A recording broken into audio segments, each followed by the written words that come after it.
makeup of the cell. So FXYD proteins you can see from here. This is extracellular part. FXYD amino site is amino terminus is outside of the cell, and the rest of it is inside the cell. So this is a crystal structure published in Nature in 2007. Green is a alpha subunit, and the cyan, that is a beta subunit, and magenta is gamma subunit. You can see beta interacts with extracellular part. This is extracellular, this is intracellular. So extracellular part interacts with alpha subunit, and it has only one transmembrane segment, that's behind it. And you can see only one transmembrane segment of FXYD protein that is also intact. So this is whole isozyme is capable of pumping. So good. Nobody has crystallized and has a structure of human sodium potassium ATPase. I will tell you why. So pathological relevance, what does it do? Because it's a very important protein. It handles the sodium and potassium and ionic strength and ionic makeup of the cell.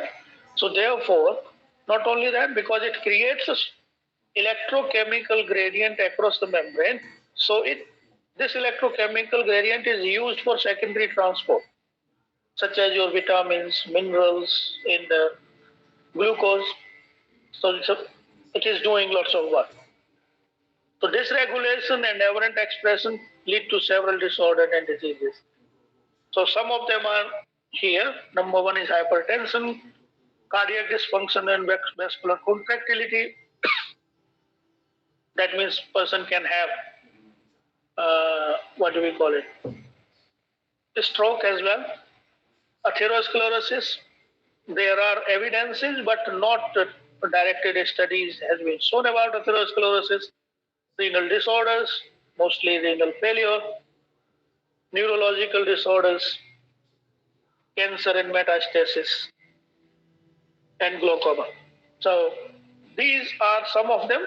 Otherwise, if you see any of the disease, I can tell you that sodium potassium is involved there. So I am focusing, my lab is focusing on neurological disorders.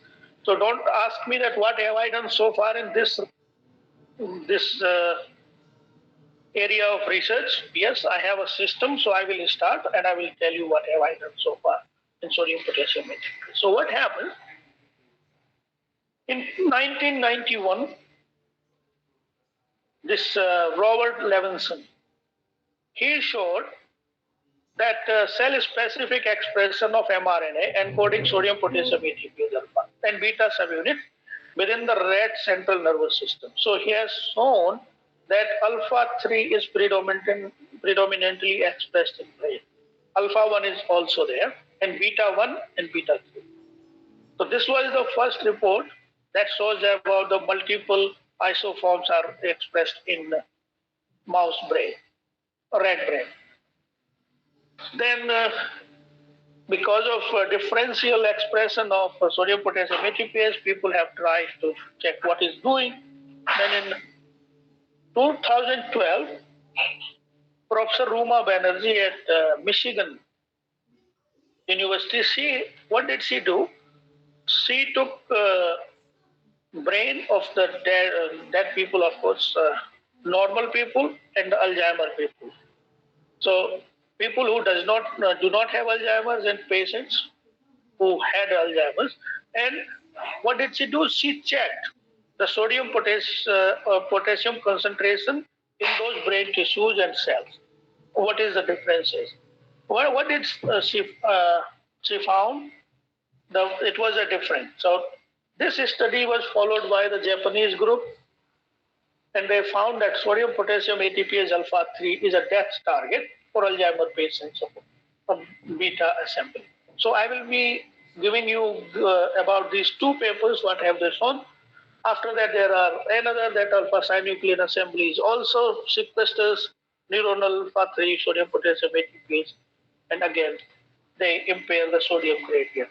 That leads to the cascade of the cell signaling towards the cell death. Again, the further study by the same Japanese group has shown that N nitrous oxide with ROS-PKC pathway, brain vascular endothelial cells are impaired and the cell death is started. And not only that, it also responsible for dementia.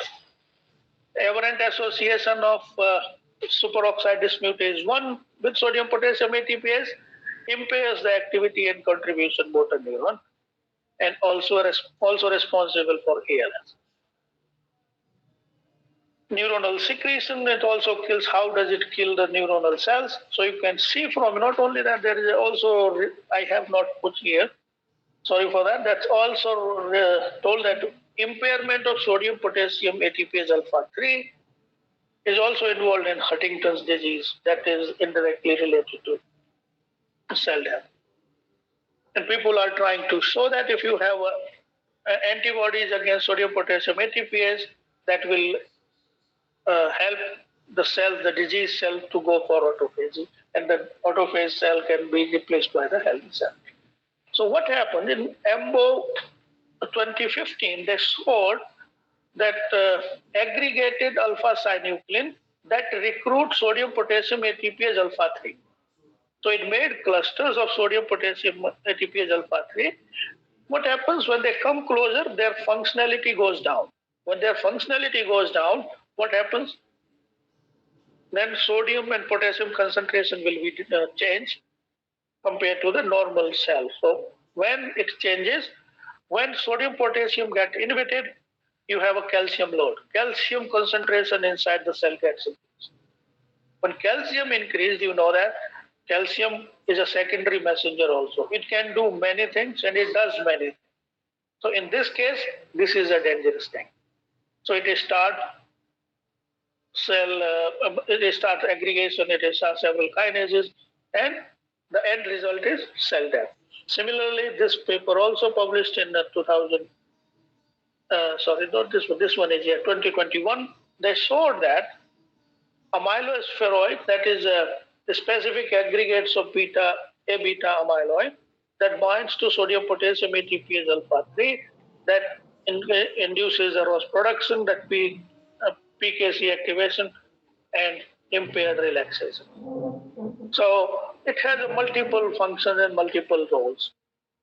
So that that paper that showed, you can see right from here, you have a sodium and potassium, normal patients and people who died with Alzheimer's. You can see the concentration in frontal cortex is changed in normal, and diseased patient also has changed. So these are the significant results, and you can show that this paper was the trigger for the further studies to study the sodium potassium ATPase. She also showed that if they take A-beta amyloid, that is a main culprit for the Alzheimer's disease, people have think that.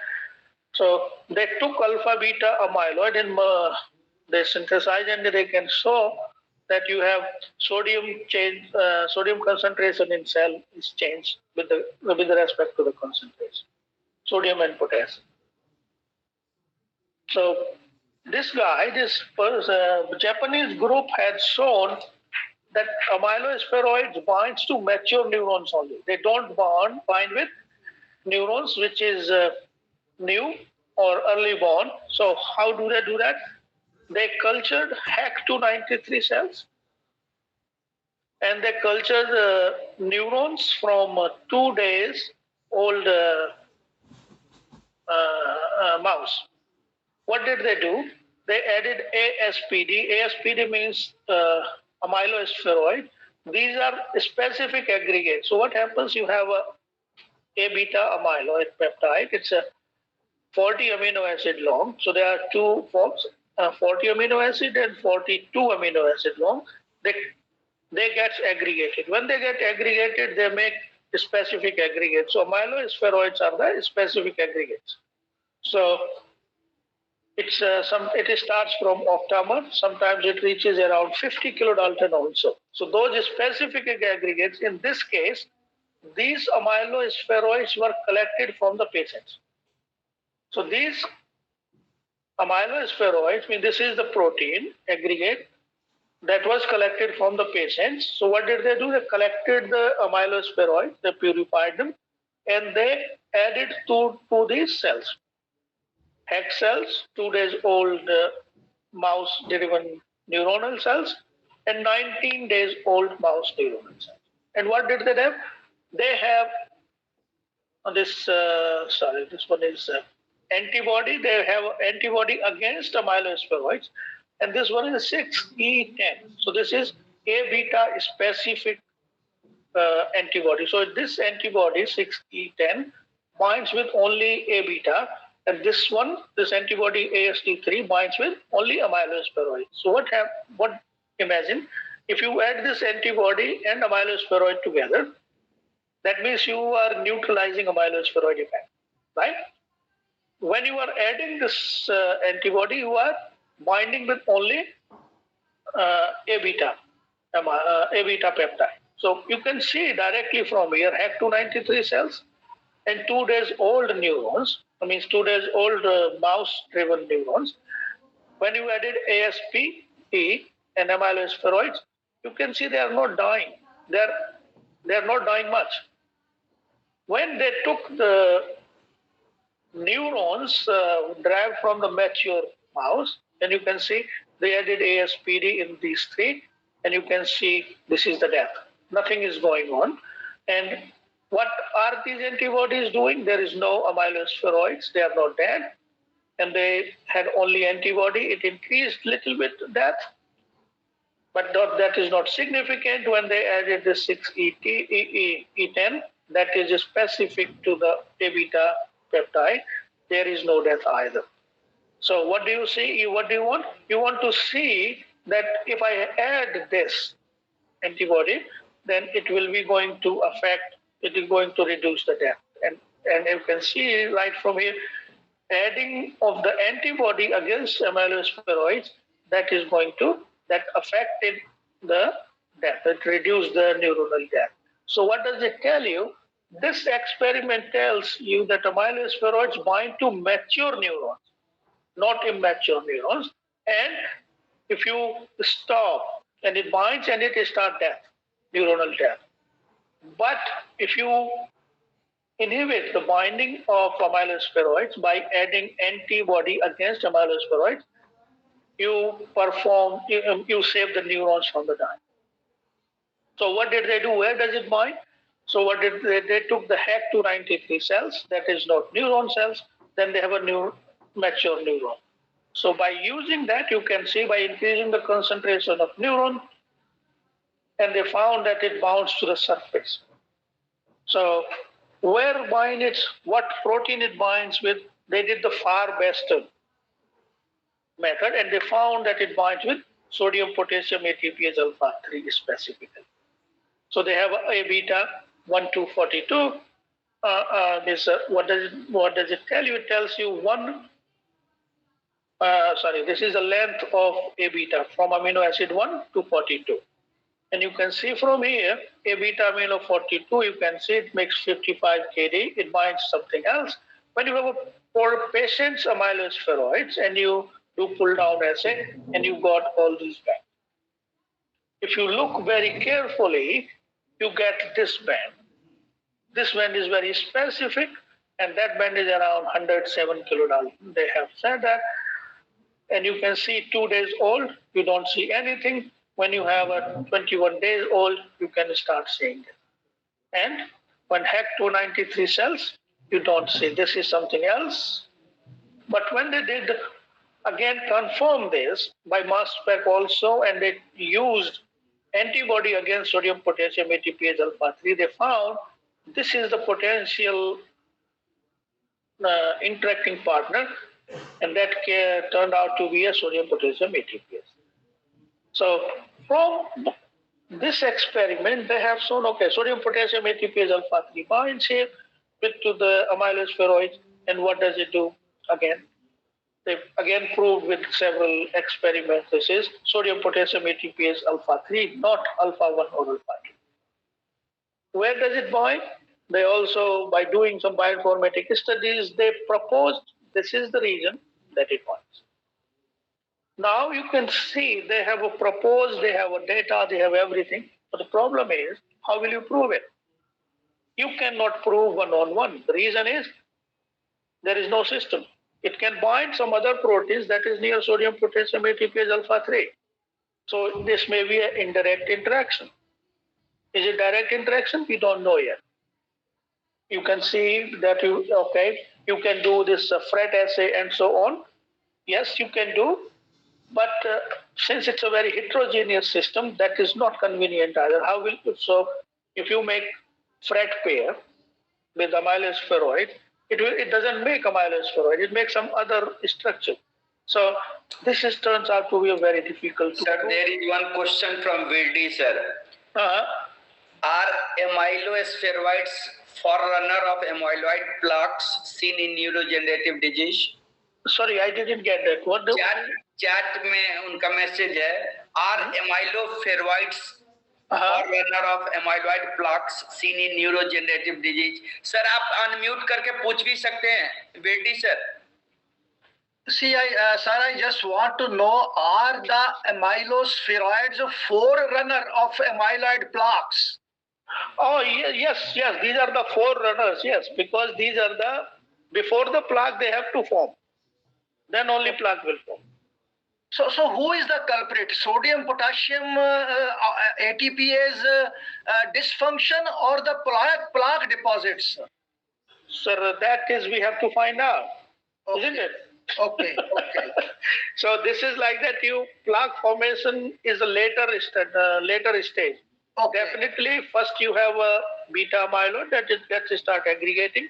Okay. So 1 becomes 2, becomes 4, becomes 8, becomes 16, becomes 32, and so on, keeps growing.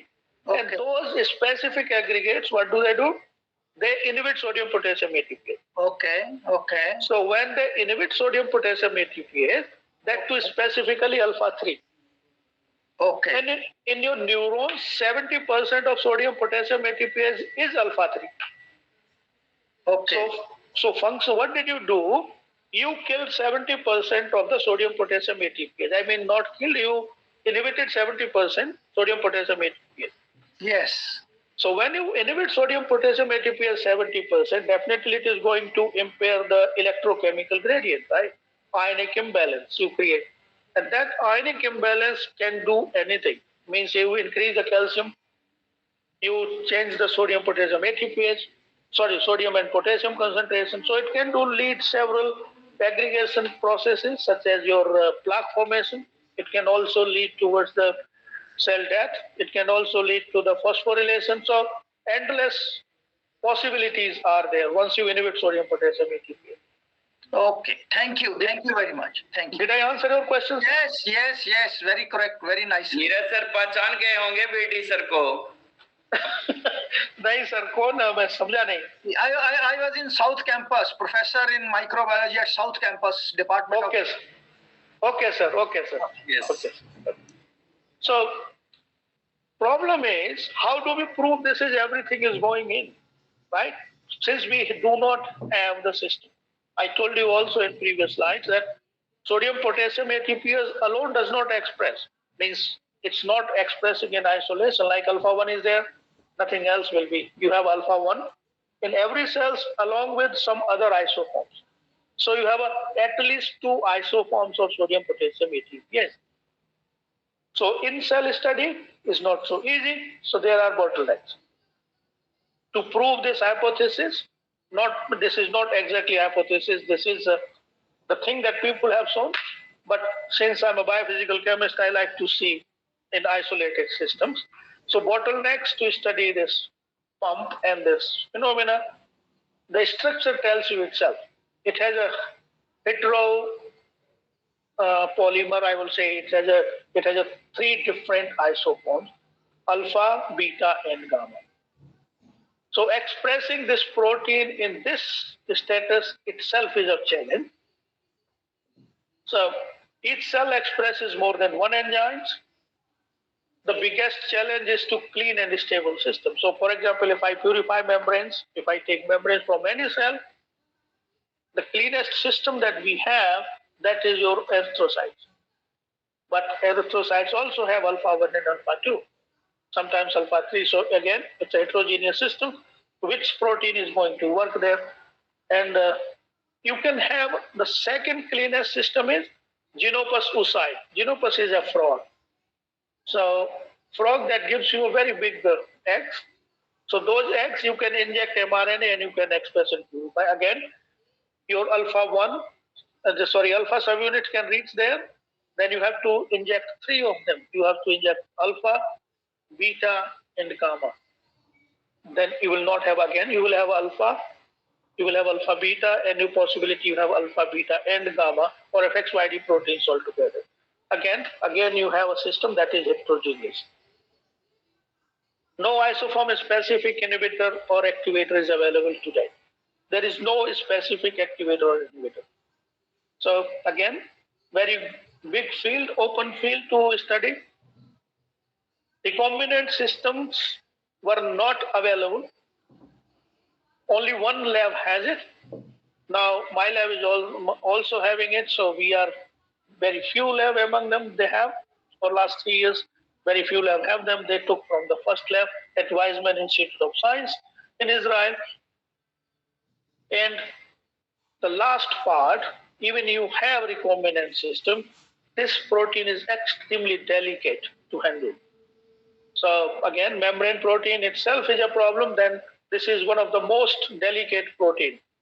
If you don't have all these 3 subunits together, you are not studying protein very well. So what did I do? I went to Israel, I did my postdoc, and I learned how to make this system. So when I reached there, they have this system, but they don't know. They have a protein that was not stable.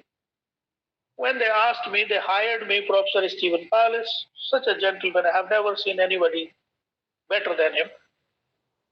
So they had a problem. Protein they had, but it was not stable. Since I did PhD from JNU, from Rajiv Bhatt's lab, so what we do, we just stabilize proteins and refold the proteins. So Professor Steve Carlis was in hope that I will stabilize the proteins. So when I joined, I did not have a room to play much because this protein has a multiple variables to destabilize and very few variables that can stabilize. So what did I think about it? Okay, let's find out the appropriate ratio of detergent, lipid, and cholesterol that are needed to make your soluble protein out of the membrane. Second one is right co-solvent additive. And third one is, do we need any other proteins to stabilize? So what Professor Steve Carlis had, he had only alpha and beta. This was the isoform that he was expressing. He had alpha 1, beta 1, alpha 2, beta 1, and alpha 3, beta 1 isoforms. He had FXYD protein also, but it was separate. So what do we need? Companion proteins? Let's see. So what first thing you see whenever you have other all proteins, what do? You will start known companion to add with them and see what they do. Since FXYD proteins were known to modulate the kinetic properties, me and Steve were thinking, okay, let's see what do they do. So maybe they are stabilizing.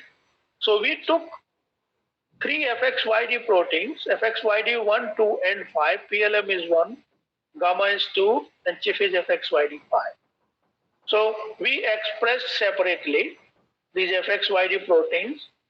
And how do we get sodium potassium ATPase? We took cDNA from human and we made cDNA from human mRNA, and we made a plasmid that expresses proteins into yeast.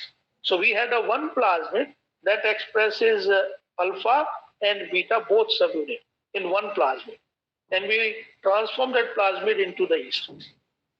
And yeast, why did we use yeast? Because yeast does not have sodium potassium ATPase. You have to choose some host that does not have that protein. So we use yeast, Pichia pastoris, it does not have.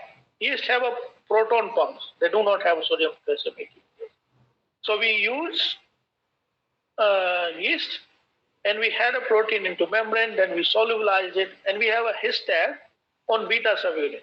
So what will we do? We will have a beta subunit with alpha subunit only when they have a dimers, alpha and beta together. We will have alpha separate also, only beta one also, but we will not have alpha without beta subunit.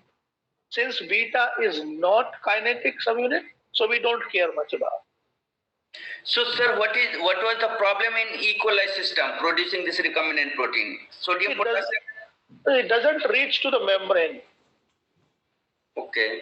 It was not reaching to the membrane. But if we can add signal peptide? You add everything, you do everything, it was not reaching. It was not folding properly. Okay. So folding machinery was the issue. So that same folding machinery is available in yeast? Not same. It is not perfect, but it is that is the best you can get. I mean, you can have a eukaryotic cell such as insect cell or mammalian cell culture. Generally, we use eukaryotic cell for post-translational modification, but here you don't need that post-translational. No, you need, because beta subunit needs to be glycosylated in order to work as a chaperone. Okay. So if your beta subunit is not helping, alpha does not reach to the membrane. Okay. And alpha, beta, they are recognized by glycosylation method somehow. So it has to all together. Otherwise, it is not going to work. Okay, thank you. So what did we do? We expressed FXYD in E. coli, and we expressed alpha 1 and beta 1, alpha 2, beta 1. Also I did. So we purified alpha 1, beta 1 from the yeast membranes. Then we also purified FXYD, all these three FXYD proteins from bacterial membrane, and we mixed them together. When we mixed them together, and we assumed they are going to interact with each other since they are partners. And of course they did. I also did the concentration dependent reconstitution, and that was a very sigmoidal grade curve. I have not put here. So if it is stabilizing, FXYD proteins are also stabilizing sodium potassium ATPase, we should see the effect on stability or activity of sodium potassium ATPase with respect to the temperature. So we reconstitute the system. You have a control, that means no FXYD. Then you have a alpha 1, beta 1 plus FXYD1, that is red one, with gamma and CHIF. So you can see clearly from here what experiment was done. I took this protein and I heated at 45 degrees Celsius with different time points and took activity assay. And you can see that PLM, that is FXYD1, it is stabilizing protein. Even after 2 hours at 45 degrees Celsius, protein was alive. Similarly, around 40% of activity was there after 2 hours with the help of gamma and CHIF. You see two panels, one is sodium, another one is potassium. Why do we do that? Because it is known that sodium, in the presence of sodium, pump is more stable compared to the potassium. In potassium, you can see it's almost dead within 40 minutes. So these two ions have a differential effect on stability also. So therefore, in order to find out it is going to behave differently in ion-specific mode, no, it is not. It is stabilizing in sodium and potassium similarly. You can see, even if you see, they have a similar effect, that ionic stability, the differential is gone when you add FXYD proteins. So this was the temperature. The second one about the membrane proteins is you just add detergent. Because you add detergent, it will pull the lipid out and the protein will be dead. Similarly, this is also by adding the detergent C12E8, very strong detergent. You added samples, incubated for 15 minutes at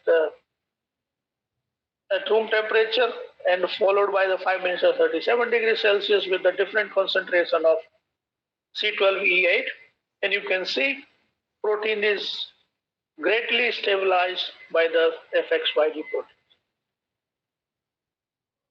And there is no effect of sodium and potassium. So do we need how much? This is a reverse experiment. Do we need more detergent to stabilize? Less lipid to stabilize the pump in presence of FXYD. Yes, you can see control needs 0.1 milligram per milliliter of SOPS detergent, whereas when you have FXYD1, you need only 0.02 a milligram per milliliter in presence of sodium, in presence of potassium also. So you can say the effects are you need less detergent in order to stabilize the protein, and is also stabilized. So both experiments are matching here. Again, then you have a competitive displacement, you make the system, then you start adding the C12E8 and see the activity assay. Means this is the same experiment with different types of conditions. I mean, it's different order of mixing. So you can see again, FXYD1 with the increased SOPS, you can see the stabilizer. So again, when we send this paper, this reviewer asked, do something else.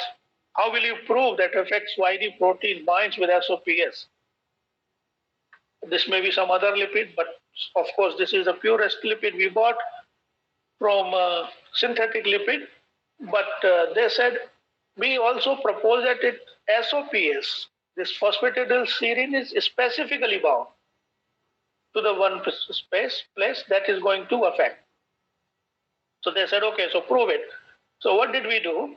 We took another enzyme that decarboxylase phosphatidylserine and makes phosphatidylethanolamine. So SOPS becomes SOPE. So SOPS becomes SOPE, and SOPE is not specific. It doesn't bind to the specific side. Even it binds, it doesn't stabilize. So that was the hypothesis. So what did we do? We synthesized, we reconstitute our system, alpha, beta, and FXYD1, and we had only alpha, beta. And we incubated both of them with phosphatidylserine decarboxylase enzyme. And we checked the stability. And you can see from here, with the help of FXYD, SOPS was saved from phosphatidylserine decarboxylase. So it tells you that FXYD proteins are protecting this SOPS against any other insults such as pH, temperature, detergent, and enzymatic. This experiment was one of the most difficult because in order to being functional PSD, phosphatidylserine decarboxylase, you need to have a detergent. But sodium potassium ATPase doesn't like detergent. So it was a very fine balance between the concentration of lipid and detergent. It took me very long time. Anyways, it was done and we successfully published. Also, the membranes which are co-expressing FXYD1, 2, and 3, they also, in membrane also we have shown that they stabilize the protein against the temperature. Where it is bind, so we propose the site also, SOPS bind here or here. There are two proposed sites. Later on, the group have shown crystallographically, and they had a crystallographic data for the previous, and they analyze, you have electron density of SOPS in both these two places. So that was proven that you need these two lipids in order to make it functional protein. And look, where is it? It is near to the third sodium binding site. So these FXYD proteins, but they are known for kinetic changes. So we also studied about the FXYD protein. Since we have a system, so why not? So what happens? Before me, Steve Carlis was doing this experiment. So not only Steve Carlis, there are many more groups were doing in Cell. So they have shown that FXYD1 reduces the sodium potassium ATPase activity as well as the affinity of sodium. But what happened? In Steve Carlis's lab, the effects were opposite. Means control was less active compared to the sodium potassium ATPase and FXYD1. Affinity was somewhat the same, but this was the situation. When I was studying that, I was really surprised. I said, it should not be the case. Then I was using their conditions, and I found that, okay, so the experiments were repeated. He had a multiple JVC papers in biochemistry. Then I told one day to Steve, whatever results you see, they don't seem right. He said, why? I said, just now you imagine if this effect, if your protein only control is not stable, if your control not stable during the reaction, you lost the activity. Right? If you have your system is stable with the help of FXYD1, you will see the opposite effect. He said, seems right. So why don't you prove me wrong, whatever I have published? So what did we do? How to stabilize your control itself. So without having any FXYD proteins, what can you do? You reduce the detergent either or increase the concentration of lipid. So exactly I did. I reduced the detergent concentration and increased the lipid concentration. And I found very stable protein. That is this one, this black one. Then increased lipid concentration, what they were using previously, they were using 0.05 milligrams per milliliter of the lipid. I doubled it. They were using 0.05 milligrams per milliliter detergent. I kept that one there, and I did not change cholesterol concentration also. I just increased the lipid concentration. I mean, I want to say that I increased the ratio from detergent to lipid from 1 to 1 to, from 1 to 1, I raised to the 1 to 2. So double of the lipid and half of the detergent. Same concentration I use, and you can see that control was stable enough. When I added FXYD1, the results were mimicking exactly whatever was published before by people in the cell. And you can see in kinetic parameters also, you had a decreased affinity for the sodium, and the Vmax is also almost half, somewhere half, when you added all these. So how do we know that? It is binding, but this is not the only catch. What did they do? They had this FXYD protein, FXYD1 gets phosphorylated and reverse the effect. So how can we do that? We cannot have a phosphorylated FXYD protein from the bacteria. Except there is a method now you can do that, but that's very difficult. But anyway, so what did we do? We did the phosphomimetic mutants. We took serine and changed with E, glutamate. And you can see those effects were reversed. So we established by doing these experiments, sodium potassium ATPase and FXYD results are the whatever we were doing in the lab were not correct, and we published this also. Where it is binding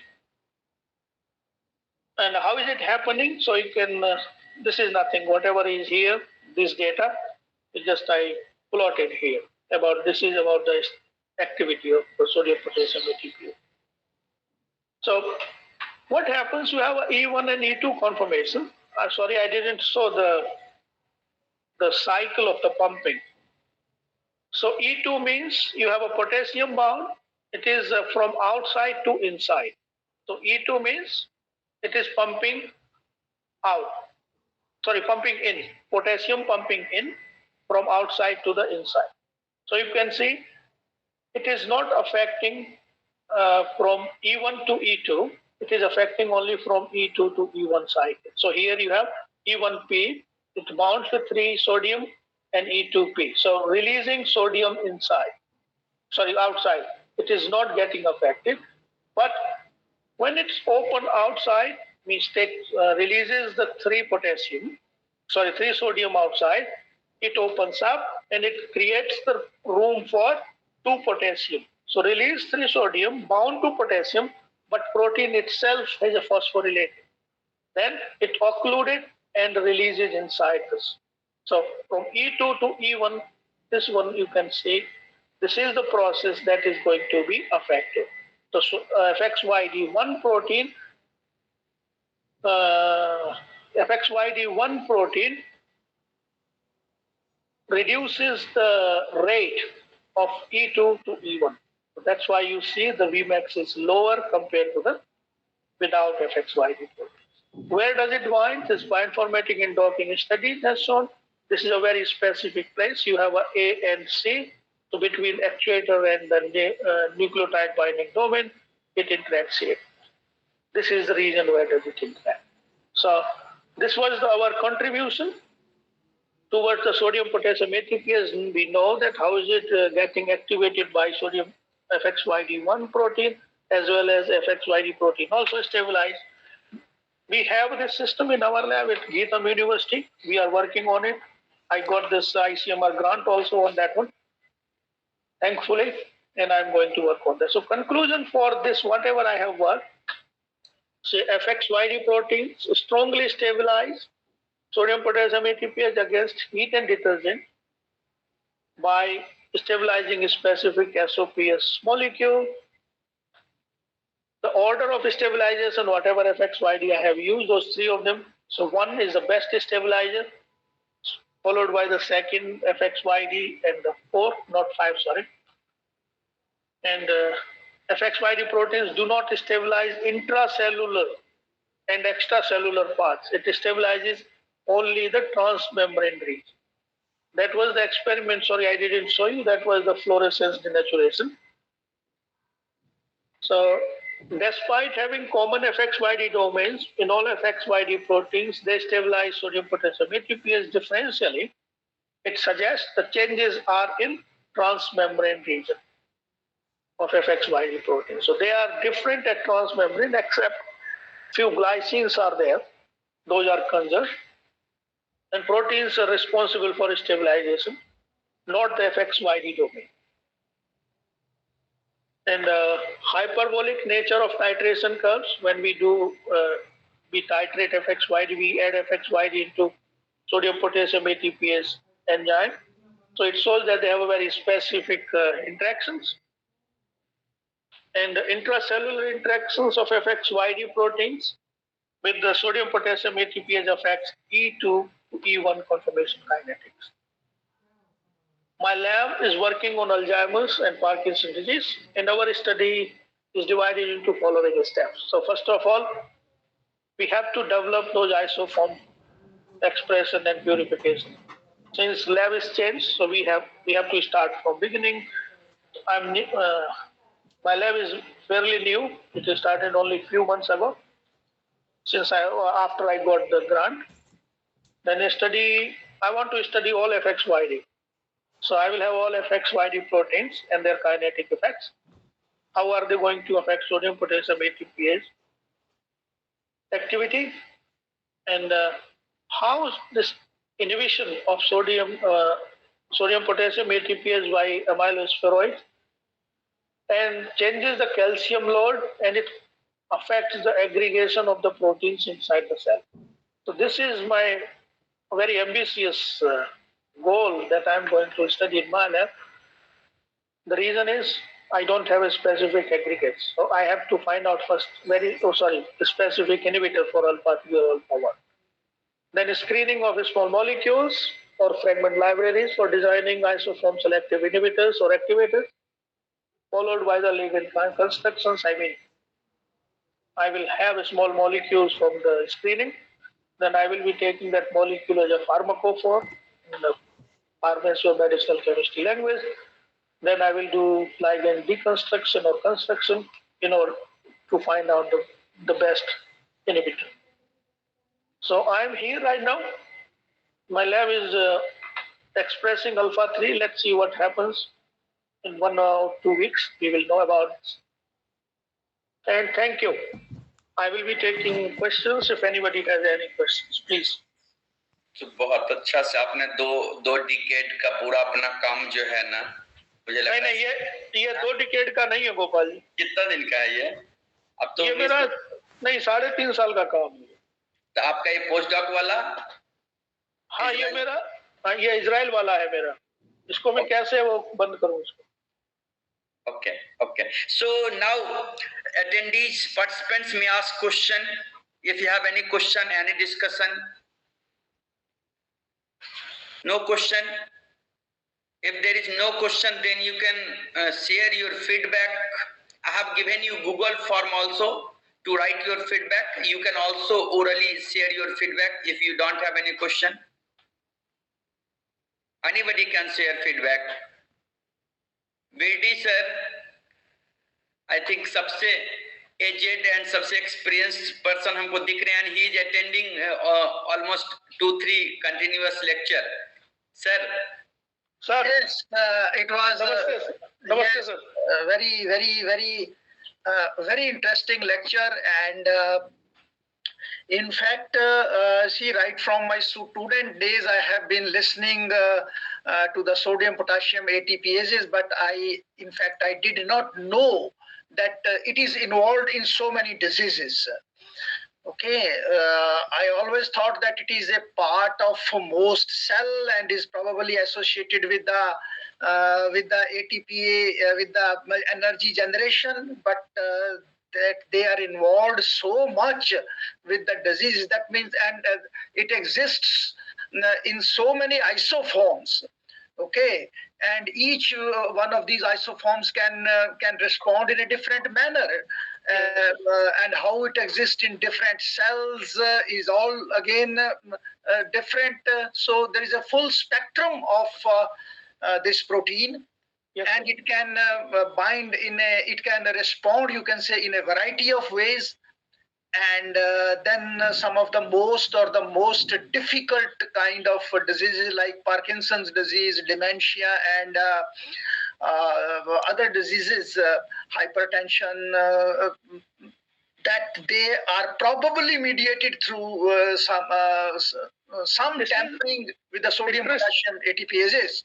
Interesting part is that it is not only a transporter, it is also a signal responder. It also works as a signal receptor. Okay. So so through PKC activation, that's a one arm is known. Okay. If you ask me, that I have studied this is, I left this protein around 10 years ago, and I am working again. You can imagine how much I like this protein. Yes. So I restarted. So if you look at this N terminus of this protein and C terminus, okay, they are very different. So the most advanced cell in the body is you have a brain, right? Neurons. So it has alpha 3 that has a shortest N terminus. Okay. And you take the first cell of any existence of any organism, that is sperm. Okay. And that has alpha 4. And alpha 4 has the shortest. Sorry, that has the longest N terminus. Okay. So it tells you this is not doing not only pumping, it is involved in something else that we don't know yet. Yes. So I want to do that. I want to also study that what are the interaction partners that is interacting with. Okay. In the intracellularly and extracellularly. For that I have another project. I'm trying to do this non-canonical amino acid incorporation and see what is going to interact with it. Okay. Good. I have seen that you have very nicely drawn your action plan. Thank you, sir. For your project. And since, as you were telling that you have just established your lab, so I could see that this is a very, you can say, ambitious project which you have undertaken, because you have already pointed out that these proteins are so difficult to work with, difficult to get recombinant proteins. You have to purify the natural ones. Let me tell you how difficult it is. I will give you one example. Yeah. So first you prepare membrane. So how do you prepare membrane? Take yeast and break it. Yes. So we have a bead beater that is cooled by dry ice. Okay. So you have to keep it on for 12 seconds. Okay. Then switch it off 1 minute. Yeah. Then pulses. Do it again. In the form of pulses, we give pulses. Yes, pulses. How many seconds? I told you 12 seconds. Yes. So if you do it 15 seconds, if you think that maybe I will have a better breakage, your protein is dead. Yes. Yes. I know. I could understand. And then you prepare membrane. After that, you have to purify from the membrane. So you dissolve the membrane by Downs homogenizer, right? Yeah. Yeah. So you have to do that again 15 times. Yeah. That's great. If you did it 20 times, protein is dead again. Yes. So you have to be means you don't need to reinvent the wheel. That's it. Yes, so that's what that is what I said, that I was wondering that you have drawn a very tough project, but Yes. Since you have worked with your own hands practically and seen all those the difficulties, probably you will be able to guide your students very nicely, so that they are able to get to their things fast. Yes. And start doing the essay rather than Yes, sir. Yes, sir. making the things, putting the things together. Yeah. See, So Steve Carlis spent 4 PhD in 12 years to make the system. And that in Weizmann Institute. So you can see the amount of efforts he has put. Yes. So, Dr. Mishra, with all Thank this, you, sir. your lecture was very illuminating. So I got to know Thank you, some sir. of these things, that this sodium potassium ATPase, which I thought was a single protein or Just a pump. couple of them, but it has turned out to be a huge Pandora's box after listening to your talk. And I wish you all the best for the Thank you, sir. very ambitious project which you have laid down on your ICMR project. I probably you need a lot of funds. I know you need a lot of funds to continue with this work. And I wish you all the best. I would like to attend your lecture tomorrow also. So Thank you, sir. I'm very happy that Gopalji has requested you, and we got a chance to talk to you. Thank you very much. Tomorrow will be more chemical biology side. Okay. Thank you. Thank you. Thank you, sir, for joining, and other participants also for joining. So purpose is to disseminate knowledge by any means, any way. And this virtual platform is very good. No investment required except internet and laptop. Yes. So I'm creating platform so that expert people can disseminate knowledge. If anybody have any questions, any suggestions, Any question? yes, you can ask. Basic question. Also attend tomorrow, and continuously we have organized, we have planned several online lectures from different expert people in different domains of biology. We are also organizing RNA biology by the Max Planck alumni. So that is going on, 1 week course in 200 rupees.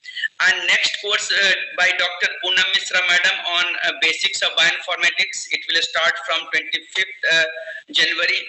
And one of the course, 36 hours online course in 700 rupees. You can attend like recombinant DNA technology course, 36 hours course. It will start from 23rd. So overall purpose, you can enjoy lectures, you can disseminate knowledge, you can learn, you can associate with us. If you are expert, you can deliver. If you are a student, you can listen carefully with very good intention, so that you will improve overall knowledge. You can interact, you can get your network, increase your network. So thank you everybody. If there is no more question, no more suggestions, so you all keep in touch through LinkedIn or Facebook, or you can also join our YouTube, so that you will not miss. Every time we will not message in all the groups.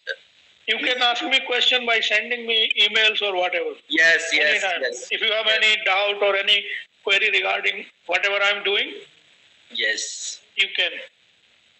So you can take phone number from me, or I will tag Neeraj sir on LinkedIn, so you can join him. So thank you, Neeraj sir, for spending your time. And this is good way to disseminate knowledge. So obviously, a coming generation will remember you for your contribution. We all should contribute as per our stamina, caliber, capability for improvement of. Gopalji, how to send message here? Chat में sir, chat में message लिखिए, chat में नीचे आप देखिए. Okay, chat में I don't have. Okay, here. Okay. Message आप phone number लिख सकते हैं, मेल आईडी लिख सकते हैं।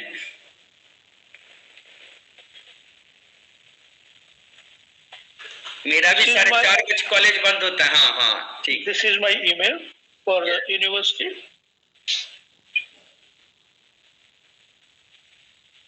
and this is my personal email. Sometimes I don't check university email. So,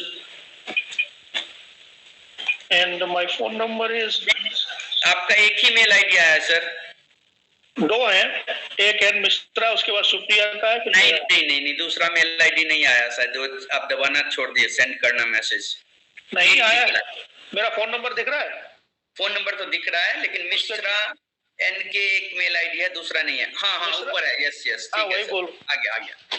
so fine, thank you, good night everybody and join tomorrow. Thank you sir, हमारा हौसला अफजाई करने के लिए आप ज्वाइन कर लेते हैं शुरू से और लास्ट तक रहते हैं, it's good. Guardian figure, see your selection of the topics and the selection of your speakers is excellent, Gopal ji, it is excellent. Sir कोशिश कर रहे हैं कि हमारे पास तो बहुत सारे हैं, आपको बताएं कि हमने एक एक्सेल शीट किया तो बहुत सारे लोग हैं उसमें, लेकिन हम देखते हैं कि बेटर हो और जिनका एक्सपीरियंस हो, so that they can reply to audience also. क्योंकि वीडियो तो मिल जाता है, लेकिन यहाँ लाइव में interaction is more important. People should ask question, ask about the research things, इसलिए ये लाइव कराना जो है ना सर, हम सोचते हैं और अच्छे लोग रहेंगे, then they can reply. And moreover, Gopal ji, whenever there is a slot, you can always you can devote time. But when you have a lot of videos and other things available at your end, you will always say, okay, I will see them, and you never see them. Sir कोई नहीं बाद में देखता है, बिल्कुल।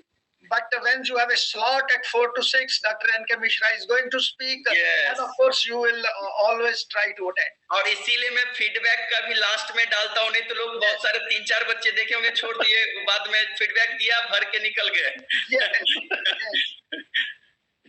Trying कि ऐसा नहीं कि फ्री सर्टिफिकेट या फ्री का उनका और ओवरऑल क्या है सर, कैपेबिलिटी बढ़ना चाहिए ह्यूमन रिसोर्स का, ग्रास्पिंग। क्योंकि सर्टिफिकेट जो कल वाला है मेरा वो थोड़ा मॉडर्न के हिसाब से है, तो आज का तो मेरा जो आज का तो बहुत सर वो हो गया ना पुराना स्टाइल का, बायोकेमिस्ट्री पुराने लोग करते हैं, old fashion. Yes yes yes. कल का मेरा highest mean I will say most modern science के बारे में बताऊंगा। ओके ओके, कल मिलते हैं फिर।